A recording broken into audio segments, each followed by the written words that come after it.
ರಾಧೆ ರಾಧೆ. ನನ್ನ ಮೊದಲನೇ ವಿಡಿಯೋ ನೋಡಿದ್ದೀರಾ ಅಂತ ಅಂದ್ಕೊಂಡಿದ್ದೀನಿ.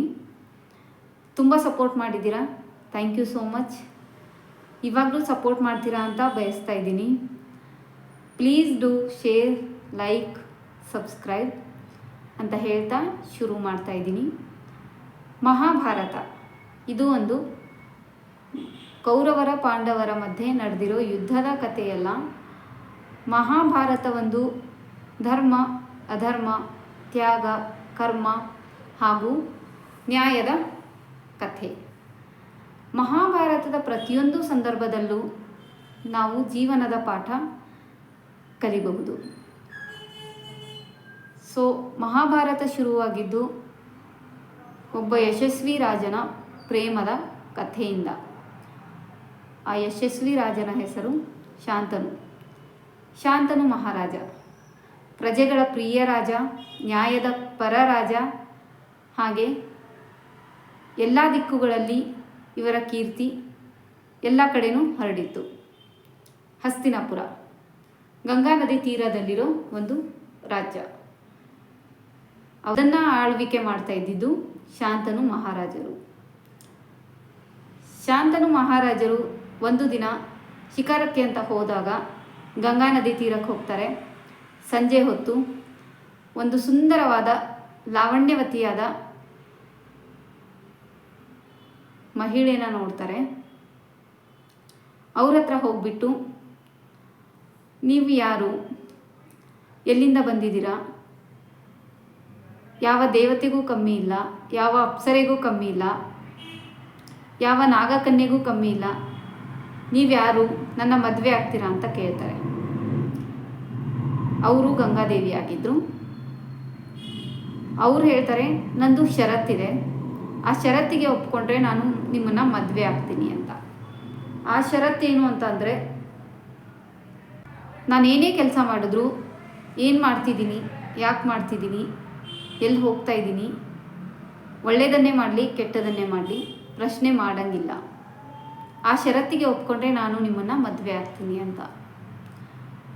ಶಾಂತನು ಮಹಾರಾಜರು ಪ್ರೀತಿಯಲ್ಲಿ ಕುರುಡರಾಗಿರ್ತಾರೆ, ಒಪ್ಕೋತಾರೆ. ಇಬ್ಬರೂ ಮದುವೆ ಆಗ್ತಾರೆ. ಹಸ್ತಿನಾಪುರಕ್ಕೆ ಹೋಗ್ತಾರೆ.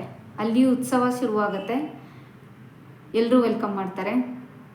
ಸಮಯ ಕಳೆದು ಹೋಗುತ್ತೆ.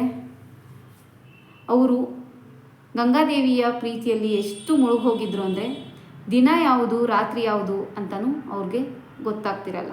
ಶಾಂತನು ಮಹಾರಾಜರಿಗೆ ದಿನ ಕಳೆದು ಹೋಗುತ್ತೆ, ವರ್ಷ ಕಳೆದು ಹೋಗುತ್ತೆ, ಒಂದು ಮಗುವಾಗತ್ತೆ, ಮತ್ತೆ ಉತ್ಸವ ಶುರುವಾಗುತ್ತೆ.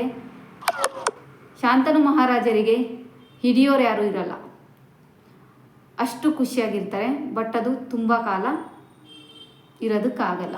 ಯಾಕಂದರೆ ಆ ಮಗುನ ತಗೊಂಡು ಗಂಗಾದೇವಿಯು ಗಂಗಾ ನದಿ ತೀರಕ್ಕೆ ಹೋಗ್ತಾರೆ, ಪ್ರವಾಹದಲ್ಲಿ ಬಿಡ್ತಾರೆ. ಆದರೆ ಶಾಂತನು ಮಹಾರಾಜರು ಏನೂ ಕೇಳಲ್ಲ. ಯಾಕೆ ಅಂದರೆ ಅವರು ಮಾತು ಕೊಟ್ಟಿರ್ತಾರೆ ಏನೂ ಕೇಳಲ್ಲ ಅಂತ. ಕೇಳಬೇಕು ಅಂತ ಇರ್ತಾರೆ, ಕೇಳಲ್ಲ. ಅವರ ಧರ್ಮ ಅಡ್ಡ ಬರ್ತಿರತ್ತೆ, ಕೇಳಲ್ಲ. ಮತ್ತೆ ದಿನ ಕಳೆದು ಹೋಗುತ್ತೆ.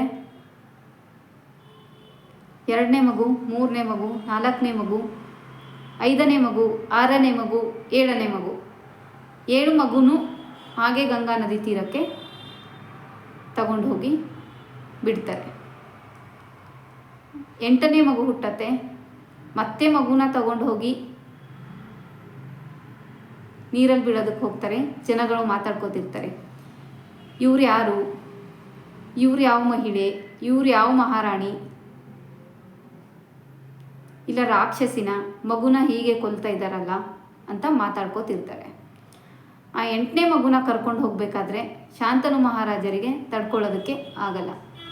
ಆವಾಗ ಅವರು, ನಿಂತ್ಕೋ, ನೀನು ಯಾರು, ನೀನೊಂದು ಮಹಿಳೆನಾ, ಇಲ್ಲ ನೀನು ರಾಕ್ಷಸಿನ, ನಿನ್ನ ಮಗುವನ್ನೇ ಕರ್ಕೊಂಡು ಹೋಗಿ ಸಾಯಿಸ್ತಾ ಇದೆಯಲ್ಲ,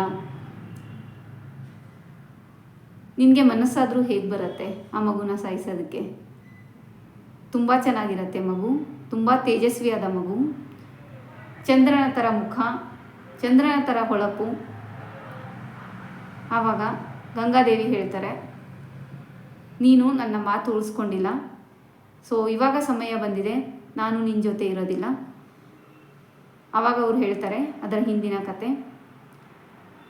ನಾನು ನೀರಿಗೆ ಬಿಟ್ಟಿರೋ 8 ಅಂದರೆ ಈ ಹುಟ್ಟಿರೋ ಮಗುನ ಸೇರಿಸಿ 8 ಮಕ್ಕಳಿಗೆ ಶಾಪ ಸಿಕ್ಕಿರತ್ತೆ. ಇವರೆಲ್ಲರೂ ಅಷ್ಟವಸುಗಳು. ಅವರಿಗೆ ಮಹರ್ಷಿ ವಸಿಷ್ಠರಿಂದ ಶಾಪ ಸಿಕ್ಕಿರತ್ತೆ. ಏನಂದರೆ ಅವರು ಭೂಮಿಗೆ ಹೋಗಿಬಿಟ್ಟು ಅಲ್ಲಿ ಜನ್ಮ ತಗೊಂಡು ಭೂಮಿಯ ಜೀವನ ಸಾಗಿಸ್ಬೇಕು ಅಂತ. ಅದರಿಂದ ಮುಕ್ತಿ ಕೊಡೋದಕ್ಕೆ ಗಂಗಾದೇವಿಯು ಹಾಗೆ ಮಾಡ್ತಾ ಇರ್ತಾರೆ. ಅದು ಇವರಿಗೆ ಗೊತ್ತಾಗಿರಲ್ಲ. ಆವಾಗ ಅವ್ರು ಹೇಳ್ತಾರೆ, ಗಂಗಾದೇವಿ, ನಾನು ಯಾರು ಅಂತ ನಿಮಗೆ ಗೊತ್ತಾಗಿಲ್ಲ, ನಾನು ಗಂಗಾದೇವಿ. ಇವರಿಗೆ ಶಾಪ ಸಿಕ್ಕಿರತ್ತೆ, ಅದನ್ನು ಮುಕ್ತಿ ಕೊಡೋದಕ್ಕೆ ಅಂತ ನಾನು ಅವರಿಗೆಲ್ರಿಗೂ ಜನ್ಮ ಕೊಟ್ಟು ನೀರಲ್ಲಿ ಬಿಡ್ತಾ ಇದ್ದೆ. ಬಟ್ ಈ 8ನೇ ಮಗು ಆಪ್ಷನ್ ಇಲ್ಲ, ಅದಕ್ಕೆ ಭೂಮಿ ಮೇಲೆ ಒಂದು ಯಶಸ್ವಿ ಹಾಗೂ ದೀರ್ಘವಾದ ಜೀವನ ಸಾಗಿಸುತ್ತೆ. ಈ ಮಗುನ ನಾನು ನನ್ನ ಜೊತೆ ಕರ್ಕೊಂಡು ಹೋಗ್ತೀನಿ, ಲಾಲನೆ ಪಾಲನೆ ಎಲ್ಲ ನಾನೇ ಮಾಡ್ತೀನಿ. ಆದರೆ ದೇವಲೋಕದಲ್ಲಿ ಅದರ ವಿದ್ಯೆ, ಅದರ ಶಾಸ್ತ್ರ, ವೇದ ಹಾಗೂ ಅಸ್ತ್ರಶಸ್ತ್ರಗಳ ಅಧ್ಯಯನ ಎಲ್ಲ ಅಲ್ಲೇ ಮುಗಿಸಿ ಯೌವನದ ಸ್ಥಿತಿಗೆ ಬಂದಾಗ ಆ ಮಗುನ ಕರ್ಕೊಂಡು ಬಂದು ಕೊಡ್ತೀನಿ ಅಂತ. ಆ ಕ್ಷಣದಲ್ಲಿ ಮಹಾರಾಜು ಶಾಂತನು ಅವರು ಹಾಗೆ ಹೇಳಿಬಿಟ್ಟು ಗಂಗಾದೇವಿಯು ಅಂತರ್ಧಾನವಾಗ್ತಾರೆ. ಆ ಕ್ಷಣದಲ್ಲಿ ಸ್ತಬ್ಧವಾಗಿ ನಿಂತ್ಕೊಂಡು ಪಶ್ಚಾತ್ತಾಪದಲ್ಲಿ ಮುಳುಗ್ತಾರೆ ಶಾಂತನು ಮಹಾರಾಜರು. ಆವತ್ತಿಂದನೂ ಕಾಯ್ತಾ ಇರ್ತಾರೆ ಗಂಗಾ ನದಿ ತೀರಕ್ಕೆ ಹೋಗಿಬಿಟ್ಟು ಅವರ ಮಗ ಯಾವಾಗ ಬರ್ತಾನೆ ಹೇಗೆ ಅಂತ. ಸೊ ತುಂಬ ದಿನದಿಂದ ಬರ್ತಾರೆ, ಕಾಯ್ತಾರೆ, ಹೋಗ್ತಾರೆ, ಮಗ ಬರಲ್ಲ. ಹೀಗೆ ಕಳೀತಾ ಇರುತ್ತೆ ದಿನ. ಒಂದಿನ ಸಂಜೆ ಟೈಮಲ್ಲಿ ಗಂಗಾದೇವಿ ಹಾಗೂ ಅವರ ಮಗ, ಒಂದು ಯೌವನಕ್ಕೆ ಬಂದಿರೋ ಮಗ, ಗಂಗಾ ನದಿಯ ಪ್ರವಾಹವನ್ನು ಬಾಣದಿಂದ ತಡೆದಿರಿಸಿ ನಿಂತ್ಕೊಂಡಿರ್ತಾನೆ. ಆವಾಗ ಗಂಗಾದೇವಿಯು ಪ್ರತ್ಯಕ್ಷವಾಗಿ ಹೇಳ್ತಾರೆ, ಇವರು ನಿಮ್ಮ ಮಗ ದೇವವ್ರತ, ಇವರನ್ನು ನಿಮಗೆ ಒಪ್ಪಿಸ್ತಾ ಇದ್ದೀನಿ. ಅವರ ವೇದ ಜ್ಞಾನ, ಅಸ್ತ್ರಶಸ್ತ್ರಗಳ ಜ್ಞಾನ ಎಲ್ಲನೂ ಮುಗಿಸಿ ಒಬ್ಬ ಯೋಗ್ಯ ರಾಜನಾಗಿ ನಿಮ್ಮ ಹತ್ರ ಕರ್ಕೊಂಡು ಬಂದು ಬಿಡ್ತಾ ಇದ್ದೀನಿ ಅಂತ. ಸೊ ಶಾಂತನು ಮಹಾರಾಜರು ಅವರನ್ನು ಕರ್ಕೊಂಡು ಹೋಗ್ತಾರೆ. ಮತ್ತೆ ಉತ್ಸವ ಶುರುವಾಗತ್ತೆ. ದೇವವ್ರತನ ಅವರು ಯುವರಾಜರಾಗಿ ಘೋಷಣೆ ಮಾಡ್ತಾರೆ. ತುಂಬ ಖುಷಿಯಿಂದ ಇರ್ತಾರೆ ಇಬ್ಬರೂ. ಮುಂದೆ ಇನ್ನೂ ಏನೋ ಕಾದಿದೆ, ಅದು ಏನು ಅಂತ ಅವರು ನಿರೀಕ್ಷಣೆ ಮಾಡಿರಲಿಲ್ಲ. ಮುಂದೆ ಹೋಗ್ತಾ ಜನಗಳು ಅವ್ರನ್ನ ಒಪ್ಕೋತಾರೆ, ಯೋಗ್ಯ ರಾಜ್ಯ ಅಂತ ಒಪ್ಕೋತಾರೆ. ಪ್ರಜೆಗಳು ಅವ್ರನ್ನ ಆ್ಯಕ್ಸೆಪ್ಟ್ ಮಾಡೋದಕ್ಕೆ ರೆಡಿ ಇರ್ತಾರೆ. ಸೊ ಮುಂದಿನ ಕಥೆ ನೆಕ್ಸ್ಟ್ ವಿಡಿಯೋನಲ್ಲಿ ಹೇಳೋಣ ಅಂತ ಅಂದ್ಕೊಂಡು ಇಲ್ಲಿಗೆ ನಿಲ್ಲಿಸ್ತಾ ಇದ್ದೀನಿ. ಪ್ಲೀಸ್ ಸಬ್ಸ್ಕ್ರೈಬ್ ಮಾಡಿ, ಸಬ್ಸ್ಕ್ರೈಬ್ ಮಾಡೋದನ್ನ ಮರಿಬೇಡಿ. Thank you so much. Radhe Radhe.